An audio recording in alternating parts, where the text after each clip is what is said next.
Assalamualaikum warahmatullahi wabarakatuh. Perkenalkan, saya Intan Wahyuni dengan NIM 2030207080 dari kelas Pendidikan Biologi 1. Nah, di sini saya akan menyelesaikan tugas praktikum struktur hewan dengan dosen pengampu Ibu Diah Putri Anggun MPD.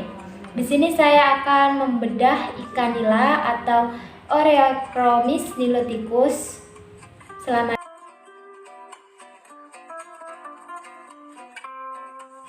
Adapun alat dan bahan yang digunakan dalam praktikum ini diantaranya ada gunting, pinset, scalpel, pisau, ikan nila, styrofoam, dan juga hand spoon. Saya di sini akan menjelaskan morfologi dari ikan nila. Nah, bentuk ikan nila ini yaitu pipih dan agak tebal. Kemudian mulut ini berbentuk terminal karena dia itu porosnya sejajar dengan bagian tubuhnya.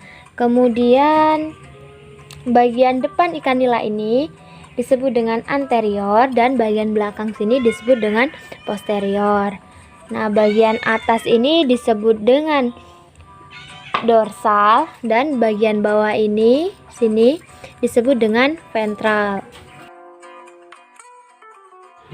Nah, sirip pada ikan nila ini terdapat 5 bagian.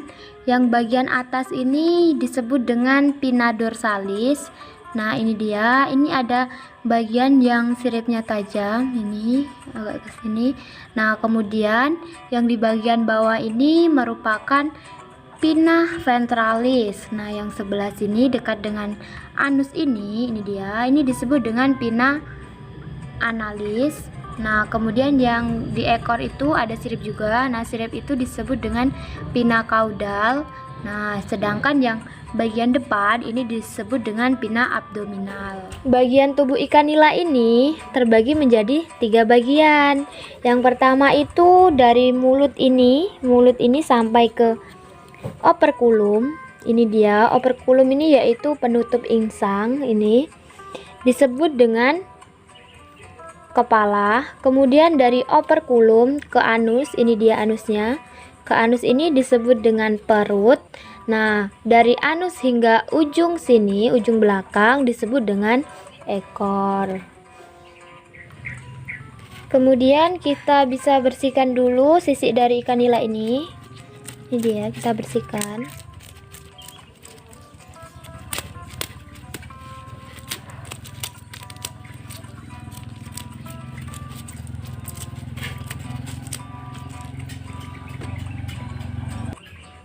Nah, kita bisa bersihkan di sini sisiknya.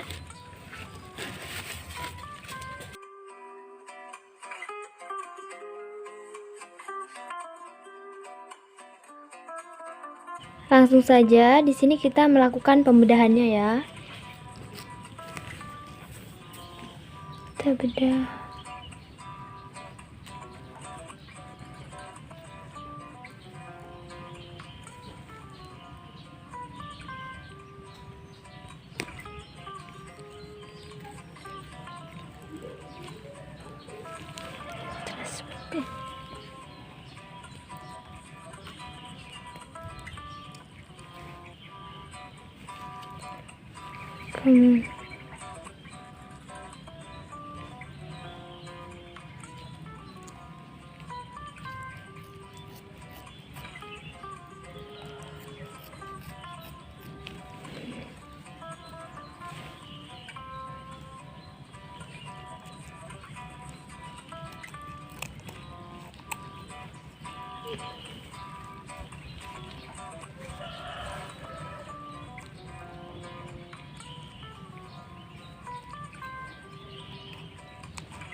Mungkin kita arahkan ke sini.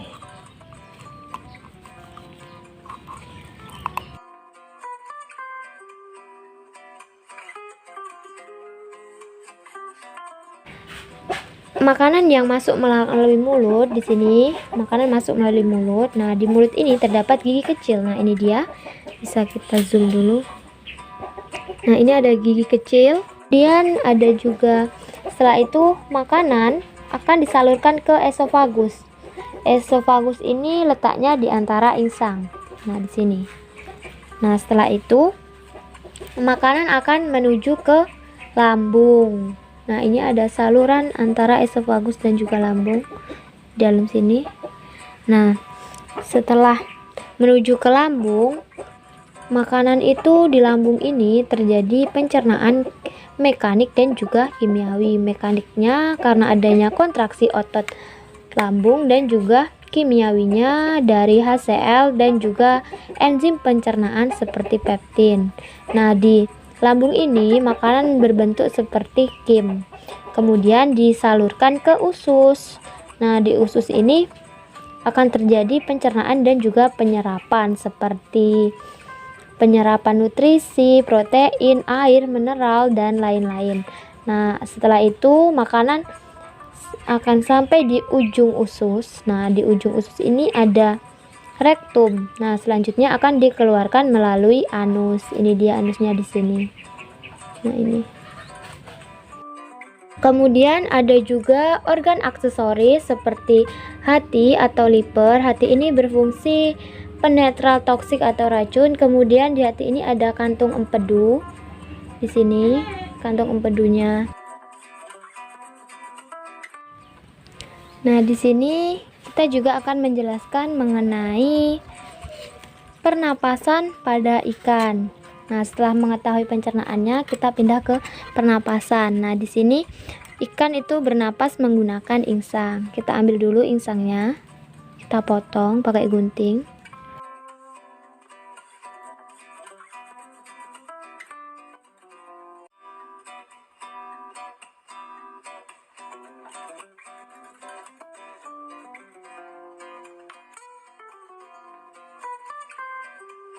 Nah, ini dia tampilan dari insang ikan.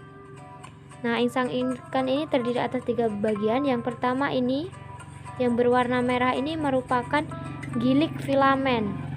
Gilik filamen ini berfungsi untuk pertukaran oksigen. Nah, ini dia. Nah, setelah gilik filamen ini ada juga ini tulang atau gilik arch.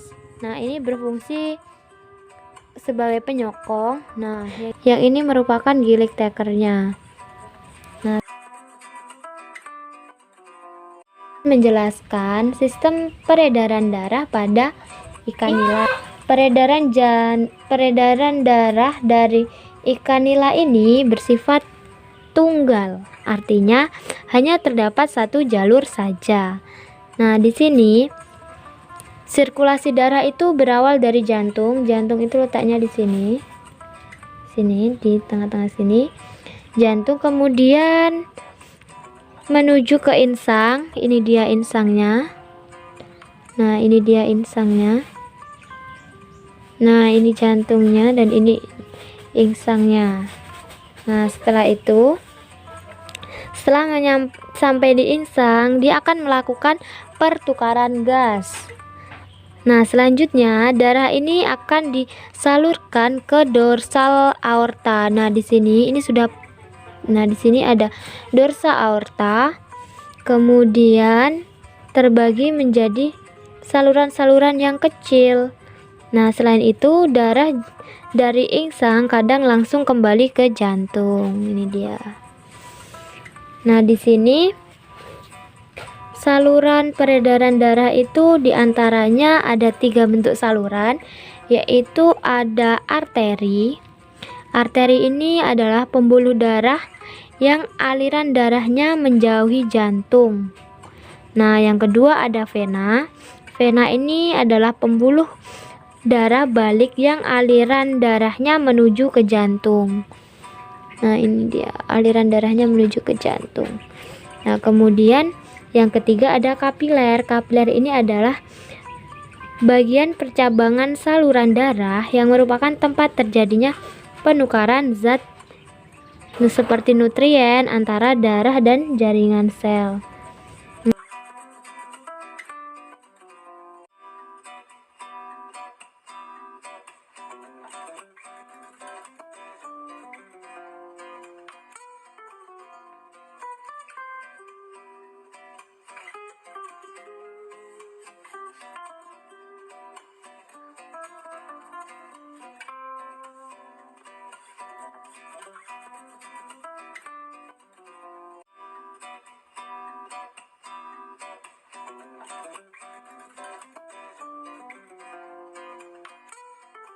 Nah, setelah kita memotong bagian ekornya, di sini bisa kita lihat otot dalam tubuh ikan ini terbagi menjadi dua bagian. Nah, ini bagian atas. Nah, ini kan atasnya. Nah, kan ikan seperti ini atas, ini bawah. Nah, bagian atasnya ini disebut dengan musculi epachiales dan bagian bawah di sini disebut dengan musculi hepachiales. Nah, kedua bagian ini dipisahkan oleh spektum. Nah, di sini terdapat spektum. Kemudian otot tubuh ikan nila ini berbentuk kerucut yang tersusun dalam satu lingkaran. Nah, di sini dapat kita lihat, terlihat garis putih. Nah, ini dia garis putih. Nah, terlihat garis putih yang berbentuk sirkuler atau melingkar. Ini dia garis putihnya berbentuk sirkuler atau melingkar. Nah, kemudian garis-garis putih inilah yang dinamakan dengan selubung. Nah, setiap otot yang ada di tubuh ikan ini disebut dengan mioma. Nah, kumpulan dari beberapa otot yang dijadikan satu disebut dengan miomer.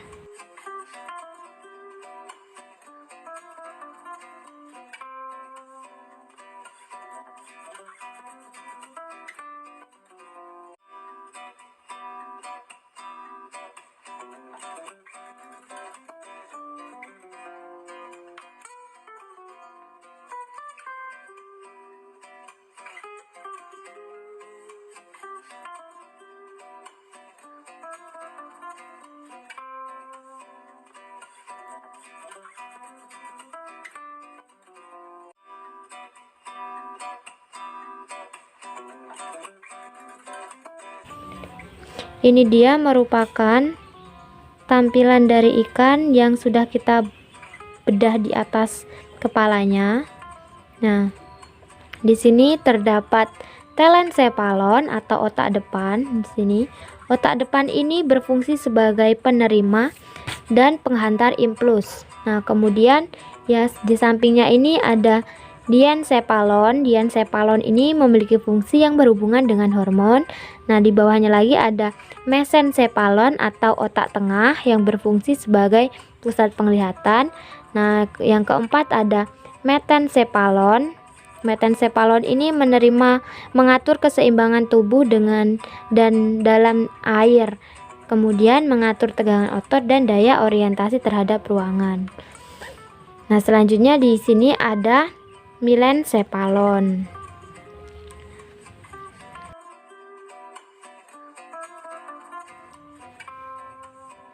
Baiklah, saya di sini akan menjelaskan reproduksi dari ikan nila.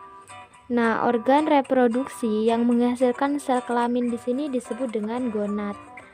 Nah, gonad ini pada ikan betina yaitu ovarium, di mana ikan yang saya bedah ini termasuk ikan betina karena di sini terdapat ovarium.